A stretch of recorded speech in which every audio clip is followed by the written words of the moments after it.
Fala, meus amigos motociclistas! E aí, como é que vai? Tá todo mundo em casa sossegado? Gente do céu, essa semana aqui de quarentena, vou falar pra você, não é fácil não. Moto parada, não poder nem comer um pãozinho na chapa. Na verdade, você pode dar uma esticadinha rápida lá só pra comer um pão na chapa, comprar um pãozinho no supermercado e volta. Mas ninguém esperava isso. Bom, vamos lá. O que eu quero compartilhar com vocês nesse vídeo hoje? Eu quero compartilhar com vocês a minha experiência de viajar sozinho. Vou contar algumas características, algumas situações que ocorreram, mas focado na viagem solo, tá? Então, para quem não sabe, já vai fazer 2 anos que eu fui para o Chile de moto. Eu fui para o sul do país aqui do Brasil, fui até o Chuí. De lá eu cruzei Uruguai eu cruzei para Buenos Aires. Buenos Aires, Argentina, eu desci até Bahia Blanca. Bahia Blanca eu fui para Pucón. Aí, se você olhar no mapa, eu subi para Santiago e aí depois eu voltei por cima, entrando pelo Brasil, por Foz do Iguaçu, né? E uma das coisas que o pessoal mais falava para mim era assim: Gustavo, você foi com quem pro Chile? Eu falei, eu fui sozinho. Aí o que todo mundo fala? Você é louco. Em termos, pode ser que a gente seja louco, mas tem alguns benefícios de você viajar sozinho e é isso que eu quero compartilhar com vocês. Mas antes que eu comece a explicar, se você gosta de motociclismo, se você gosta de passear de moto, deixa seu like aqui nesse vídeo, siga eu aqui no canal, tá bom? E me conta um pouco da sua experiência. Se você já viajou sozinho, coloca nos comentários aqui quais as vantagens de viajar sozinho. E se você só viaja em grupo, coloca por gentileza aqui nos comentários quais são as vantagens de viajar em grupo. Eu quero escutar vocês e eu vou responder todo mundo, combinado? Beleza? Fechou? Curtiu o canal? Curtiu aqui? Maravilha. Então vamos lá. Ó, o que acontece? Quais eram algumas dificuldades que eu lembro agora, né? Completando 2 anos da viagem. Uma das dificuldades que eu sentia de viajar sozinho era quando eu parava em posto de gasolina. Por quê? Porque eu tinha muita mala, eu tinha muita tralha, eu tinha o capacete, eu tava com jaqueta. E aí você queria parar num posto para fazer um xixizinho. O que acontece? Às vezes o posto ele não tinha estrutura para você deixar as coisas. Então isso eu sentia muita dificuldade. Então eu comprei uma trava, certo? Uma corrente. E aí eu tentava trancar o máximo possível na moto para poder ir no banheiro e rapidamente fazer um xixizinho, fazer o que eu tinha que fazer e voltar para a moto. Então esse era um dos perrengues que eu tinha de viajar sozinho, a ida no banheiro. O outro perrengue de viajar sozinho é a questão de você também refeição. Porque é uma parada no posto, é a mesma coisa. Então eu tinha que carregar mala, eu tinha que carregar... Quando você viaja com 2 ou 3, qual que é a diferença que eu vejo? Você pode revezar, viu? Um pode ficar aqui olhando, o outro vai no banheiro, o outro pode não sei o quê. Esse revezamento eu acho que ele ajuda bastante, tá? Então acho que uma vantagem seria essa. Mas aí você está sozinho, você precisa tomar esses cuidados. Outra coisa que eu tomava muito cuidado quando eu viajei sozinho. Você sempre procurar, quando você estiver pilotando, você sempre procurar estar pilotando com algum carro próximo. Como assim, Gustavo? Com algum carro próximo? Quando você cruza alguns trechos já mais distantes, por exemplo, passou Criciúma, passou Porto Alegre, gente, não é que nem você andar na Bandeirantes. Lá, naquele trecho lá lá do sul do país, que eu vou lembrar o nome lá do parque, ele é um trecho muito solitário. Já começa a andar sozinho. E o que acontece? Se por acaso você tem algum desmaio, se você tem alguma coisa e ninguém vê você, você não tem o que fazer. Então o que eu procurava fazer? Se algum carro me ultrapassava, eu tentava passar esse carro e andar sempre um pouco na frente dele, para que sempre ele me visse. Eu fiz isso no sul do Brasil, eu fiz isso na Argentina. Na Argentina era muito mais comum isso. Lá na Argentina tem trechos muito longos, perfeito? Esses trechos eles são cansativos. Se você, por exemplo, almoçava e já pegava a pista, você podia ficar sonolento, você não percebe, mas você pode dar uma piscada até na moto.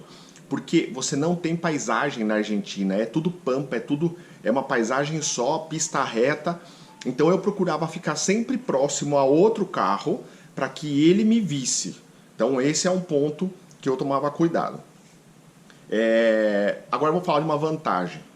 A vantagem é que você faz o seu horário, você faz o percurso do jeito que você quer e o melhor, você não tem que pedir autorização para ninguém, tipo assim, nossa, olha que paisagem bonita, agora quero tirar uma foto. Para, tira a foto e curte. Quando você vai com mais pessoas, você precisa você precisa combinar com elas essa viagem, você precisa combinar como que vai ser parada, você precisa combinar um monte de coisa para que não tenha estresse durante a viagem. Mas quando você viaja sozinho, você toca o barco do jeito que você achar melhor, tá? Isso fez com que eu treinasse muito essa questão de decisão. O que eu faço no momento crítico ou no momento de, sei lá, que você precisa tomar uma decisão importante, eu estou no caminho errado, eu não estou. Então você treina muito essa questão de você ter que tomar a decisão e não jogar essa responsabilidade para ninguém, perfeito? E eu passei por um ponto crítico na minha viagem inteira, que estar sozinho para mim foi a parte difícil dessa decisão. O que aconteceu? Quando eu estava no deserto lá na Argentina, lá são trechos muito longos de deserto. Aí eu fui em março, dia 25 de março que eu saí, e eu voltei dia 15 de abril. O que acontece? Lá na Argentina eu peguei um calor que vocês não fazem ideia, gente. Na hora do almoço, a moto marcava 38, 39 graus, você com a jaqueta, assim, ó, eu molhado, parecia que tinham jogado um balde de água, aí era só suor. E aí na Argentina eu não tomei água suficiente durante a viagem. Por quê? Porque você está na moto, você está recebendo aquele ar, você acha que você está bem. Eu estava tomando uns golinhos de água, golinho de água, golinho de água, mas não foi o suficiente. Você precisa tomar muita água. E aí quando eu estava chegando no Passo Pino Achado, se você olhar lá no mapa, lá no sul, eu comecei a me sentir mal. Eu comecei a sentir uma queimação no corpo, como se estivesse queimando o meu rosto. Provavelmente eu estava com febre, alguma coisa assim. Aí eu fiz a fronteira, passei a fronteira do Chile, e aí no que eu passei a fronteira eu comecei a me sentir muito mal. E aí que vem aquela questão de você estar sozinho, né? Se eu tivesse com alguém, essa pessoa ela poderia falar, não, Gustavo, vamos parar, vamos parar. Quando você está sozinho, a decisão é sua. Não, eu vou tentar andar mais um pouco. Não, eu vou parar. O que eu fiz? Eu passei por uma cidade, na hora que eu vi a plaquinha hospital, eu peguei, virei a moto, entrei no hospital, já falei pro cara lá que me atendeu que eu estava me sentindo muito mal, porque eu estava viajando há muito tempo. O cara foi lá, pá, me deu uma injeção, 30 minutos eu estava, parece que zerado.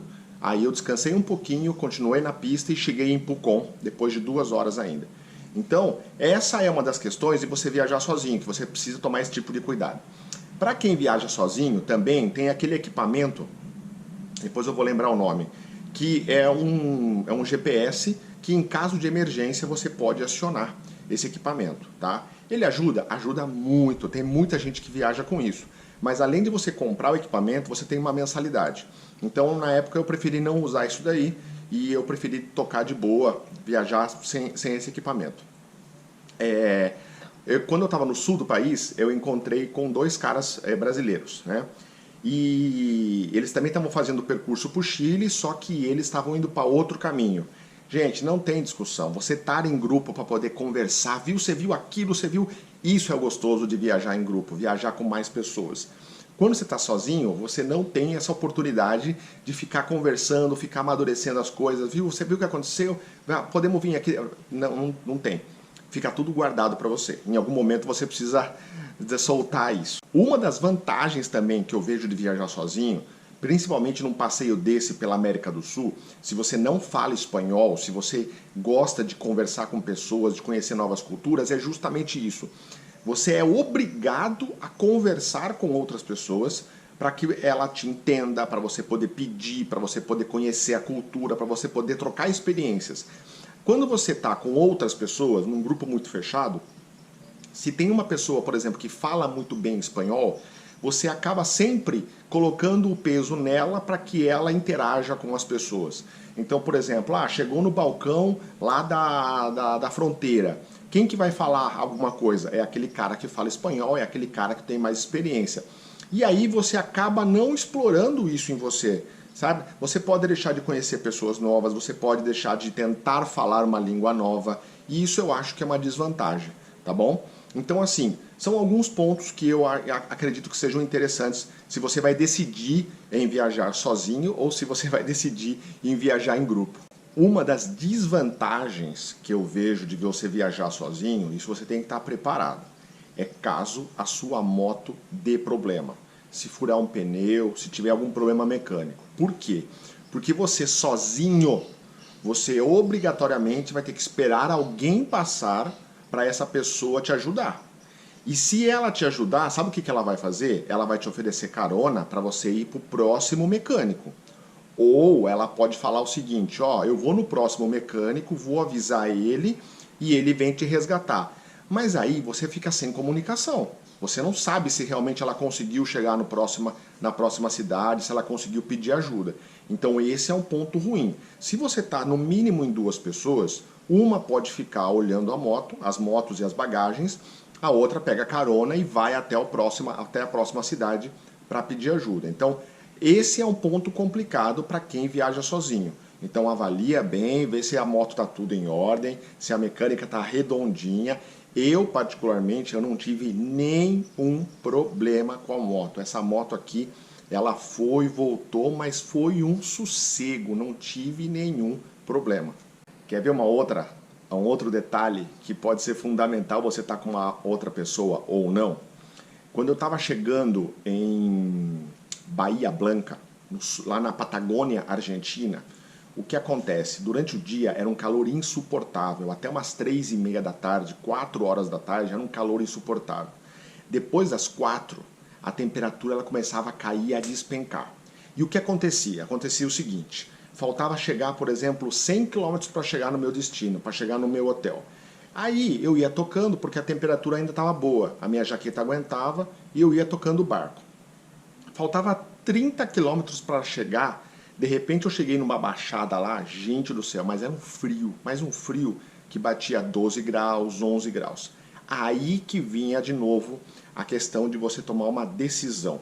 O que acontece? Eu falei assim, não, faltam só 30 quilômetros, eu estou passando frio, mas estou chegando. Eu não parei a moto para colocar mais roupa.